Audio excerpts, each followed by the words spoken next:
एखाद्या कायद्यातला साधा सरळ वाटणारा अंक किती गुंतागुंतीचा असू शकतो याचा कधी विचार केलाय? आज आपण अशाच एका अंकाचं कोड उलगडणार आहोत. बरं, विचार करा. वैयक्तिक स्वातंत्र्य, आपली डिजिटल प्रायव्हसी आणि हो, शॅम्पेन या तिन्ही गोष्टींमध्ये काय कॉमन असेल? ऐकायला थोडं विचित्र वाटतं नाही का? पण या अगदी वेगळ्या वाटणाऱ्या गोष्टींना एकच धागा जोडतो. आणि तो धागा आहे 22 हा अंक. आता प्रश्न हा आहे की एक साधा अंक इतक्या वेगवेगळ्या आणि महत्त्वाच्या संकल्पनांना एकत्र कसा काय बांधू शकतो? चला, हेच कोडं आज सोडवूया. चला तर मग सुरुवात करूया आपल्या भारतीय संविधानापासून. बघूया इथे कलम 22 वैयक्तिक स्वातंत्र्याचं रक्षण नेमकं कसं करतं. तर बघा, आपल्या संविधानातल्या कलम 22चा मुख्य उद्देश अगदी स्पष्ट आहे. नागरिकांना कोणत्याही प्रकारच्या मनमानी अटकेपासून संरक्षण देणं आणि त्यातून त्यांच्या वैयक्तिक स्वातंत्र्याला जपणं. म्हणजे समजा एखाद्याला अटक झाली तर हे कलम त्या व्यक्तीला 3 अगदी स्पष्ट मूलभूत हक्क देतं. पहिला हक्क म्हणजे अटकेचं कारण काय आहे हे लगेचच कळवलं पाहिजे. दुसरा, आपल्या आवडीच्या वकिलाचा सल्ला घेण्याचा पूर्ण अधिकार. आणि तिसरा म्हणजे दंडाधिकाऱ्यासमोर हजर केलं पाहिजे. आणि हो, यात वेळेचं बंधन फार महत्त्वाचं आहे.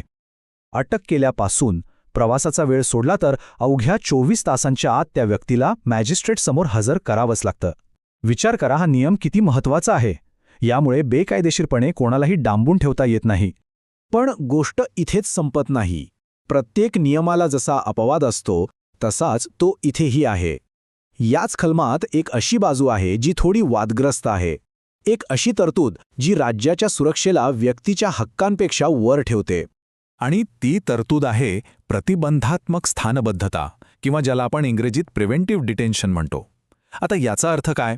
सोप्या भाषेत सांगायचं तर गुन्हा घडण्यापूर्वीच केवळ भविष्यात धोका निर्माण होऊ शकतो या शक्यतेवर सरकार एखाद्या व्यक्तीला ताब्यात घेऊ शकतं. आणि या कायद्यानुसार सुरुवातीला तब्बल 3 महिन्यांपर्यंत कोणत्याही खटल्याशिवाय एखाद्या व्यक्तीला स्थानबद्ध केलं जाऊ शकतं.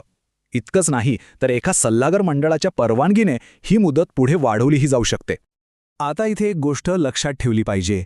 आपण जे अटकेविरुद्धचे मूलभूत हक्क पाहिले ना, ते 2 प्रकारच्या लोकांना लागू होत नाहीत. एक म्हणजे शत्रू देशाचे नागरिक आणि दुसरे म्हणजे ज्यांना या प्रतिबंधात्मक स्थानबद्धतेच्या कायद्याखाली अटक झाली आहे. तर आत्तापर्यंत आपण भारतातल्या कलम 22 बद्दल बोलत होतो. पण थांबा, कलम 22 ची गोष्ट इथेच संपत नाही. खरं तर ती इथून सुरू होते, कारण याच अंकाचे जगभरात वेगवेगळे अर्थ आहेत आणि ते सुद्धा आपल्या आयुष्यावर परिणाम करतात.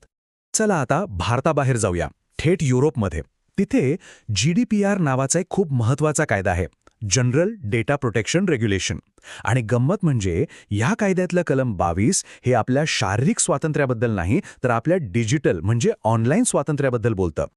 आता हे काय आहे, अगदी सोप्या भाषेत सांगतो. हे कलम आपल्याला असा अधिकार देतं की कोणताही निर्णय जो फक्त कम्प्युटरच्या अल्गोरिदमने किंवा AIने घेतला आहे त्याच्या आधारावर आपल्यावर बंधनं टाकता येणार नाहीत. उदाहरणार्थ, समजा एखाद्या सॉफ्टवेअरने आपलं लोन ॲप्लिकेशन रिजेक्ट केलं तर तो निर्णय अंतिम नाही. त्यात मानवी हस्तक्षेप असावं अशी मागणी करण्याचा हक्क हे कलम देतं. जबरदस्त आहे ना? बरं, आता वैयक्तिक हक्कांपासून थेट आंतरराष्ट्रीय व्यापाराच्या जगात उडी मारूया. जागतिक व्यापार संघटनेचा एक महत्त्वाचा करार आहे ट्रिप्स. आणि हो, बरोबर ओळखलं, यातही कलम 22 आहे. आणि हे कलम आर्थिक ओळखीचं संरक्षण करतं. हे कलम कशाबद्दल आहे? तर भौगोलिक संकेत म्हणजेच जॉग्राफिकल इंडिकेशन्स. आता आठवलं का आपण सुरुवातीला शॅम्पेनबद्दल बोललो होतो? ते याचमुळे. शॅम्पेन हे नाव फक्त फ्रान्सच्या त्याच नावाच्या प्रदेशात बनणाऱ्या खास स्पार्कलिंग वाईनलाच वापरता येतं. दुसरं कोणीही ते नाव वापरू शकत नाही. हेच आहे या कलमाचं सामर्थ्य. आणि आता आपलं चौथं आणि शेवटचं उदाहरण, संयुक्त राष्ट्रसंघ म्हणजेच युनायटेड नेशन्स. हो, इथेही कलम 22 आहे. पण याचा संबंध हक्कांशी किंवा व्यापाराशी नाही तर आंतरराष्ट्रीय प्रशासनाच्या कामकाजाशी आहे. हे कलम काय करतं तर ते संयुक्त राष्ट्रांच्या जनरल असेंब्लीला म्हणजे आमसभेला गरजेनुसार नवीन समित्या किंवा इतर संस्था स्थापन करण्याचा अधिकार देतं. यामुळे काय होतं तर संयुक्त राष्ट्र बदलत्या जागतिक आव्हानांनुसार स्वतःला अधिक कार्यक्षम बनवू शकतं. नवीन गरजांसाठी नवीन बॉडीज तयार करू शकतं. तर बघा, आपण 4 पूर्णपणे वेगळ्या जगात डोकावून आलो आणि तिथे आपल्याला कलम 22 भेटलं. आता या सगळ्या विखुरलेल्या धाग्यांना एकत्र जोडून पाहूया की यातून नक्की काय चित्र समोर येतंय. हे बघा, किती स्पष्ट दिसतंय. एकच अंक आहे 22 पण तो किती वेगवेगळ्या क्षेत्रांना नियंत्रित करतोय? आपल्या भारतात वैयक्तिक स्वातंत्र्य, युरोपमध्ये आपले डिजिटल हक्क, जागतिक व्यापारात उत्पादनांची भौगोलिक ओळख आणि संयुक्त राष्ट्रांमध्ये संस्थेची रचना. हा कदाचित निव्वळ योगायोग असेल, पण आहे की नाही विलक्षण? म्हणजे आपण सुरुवातीला जे कोडं पाहिलं होतं ते आता सुटलंय. कलम 22 ही अशी कोणती एकच गोष्ट नाहीये, तर ते एक लेबल आहे, एक नाव आहे, जे आपल्या जगाला आकार देणाऱ्या वेगवेगळ्या पण अत्यंत महत्त्वाच्या नियमांना दिले गेलंय. आणि जाता जाता एक विचार मनात येतो. जर आपण कायद्यांना समाजाचा प्रोग्रामिंग कोड मानलं, तर एकाच लाईन नंबरवर म्हणजे कलम 22वर आपल्या आयुष्याचे इतके वेगवेगळे पण तितकेच महत्त्वाचे नियम कसे काय लिहिले गेले असतील? विचार करण्यासारखी गोष्ट आहे, नाही का?